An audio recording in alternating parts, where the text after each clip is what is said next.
Good morning. We are here at the Bourgeois residence. We are off of San Pablo, close to the beach. We're going to be doing kind of a little bit of a different kind of a twist on pavers today. We're going to be doing a dog spa. As you can see, we've got pavers on site already, ready to roll. Everything gets staged in front of the work being done, so there's no hiccups as far as waiting on materials. So Tremron delivered those pavers the other day, and the crew will be using those this week. As you can see, there's a hose bib here.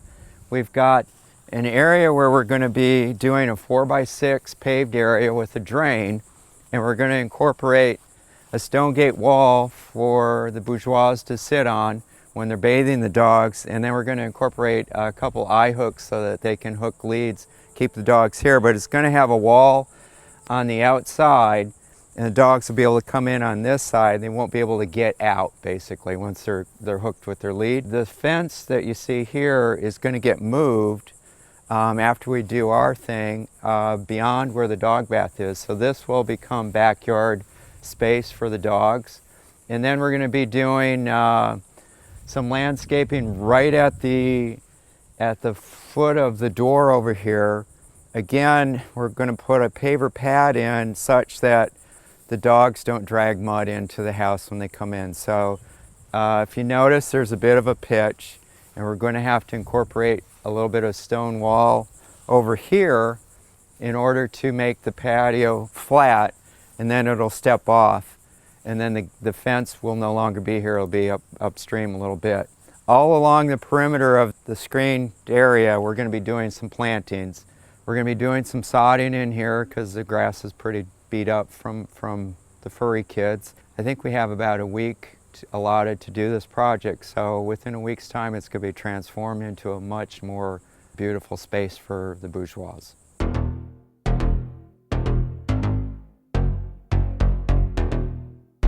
Alrighty y'all, it's day 2 out here at Beach Haven. As you can see, we got all our big plants out here this morning. First thing, had to get those in the ground immediately. Don't want them sitting in the pots baking, so we've been steady getting water on them all day today. Now we got all our small stuff kind of scattered out, some of it laid out, some not yet. So having to keep a lot of water on all that as well. Those little plants will wilt really quick here in this heat. We would have everything in the ground already, but we're just waiting on the homeowner to get home so that we can go over it with them, get their approval on everything. So until then, our plants have to sit above ground. As you can see, Jackson's over here digging out for where our first of 2 little paver patios is going to be.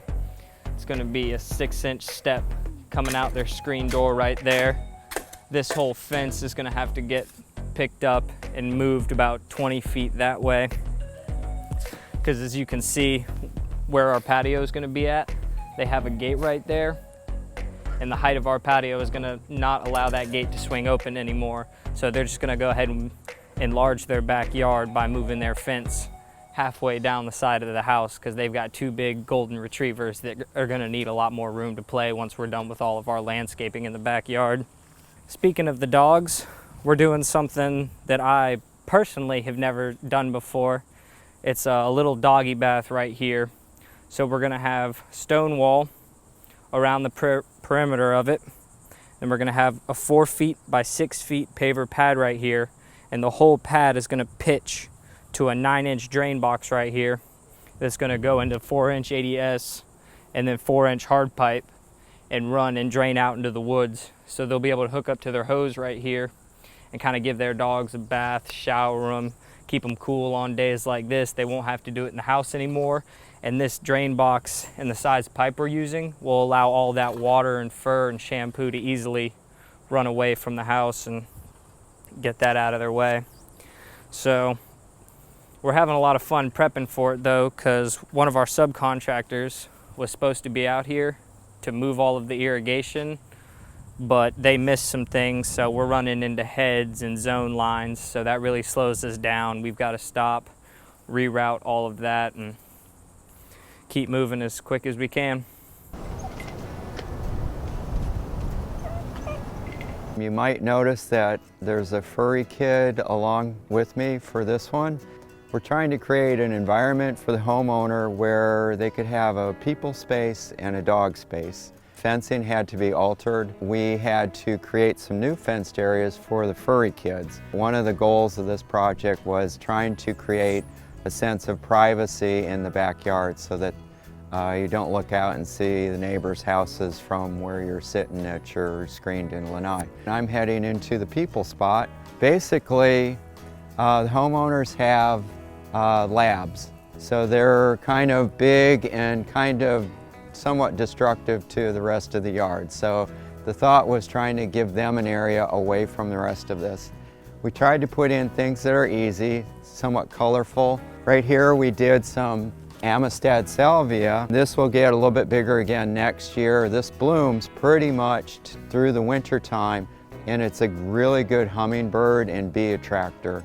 We've got some Pringles podocarpus along this cage here, and the purpose of that is it stays relatively low, very easy to keep, just kind of softens the lines of the screened area. And then for a bit of privacy when they're sitting inside, we did some Brody junipers.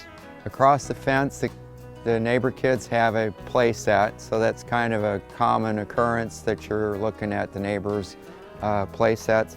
We did some bottle brush down here. That too, when it blooms, will attract hummingbirds and bees. It's a real durable plant. And on this very far end, we've got a hibiscus. That was one of the requests of the bourgeois. They like hibiscus flowers. And then to kind of tie in down here, we've got 2 mule palms with some salvia underneath of them. And the mule palm's kind of unique in that it's a cross between a pindo palm and a queen palm. And it's cold hardy like a pindo palm, and yet it's sterile, so it doesn't reproduce itself. So hence the name mule palm.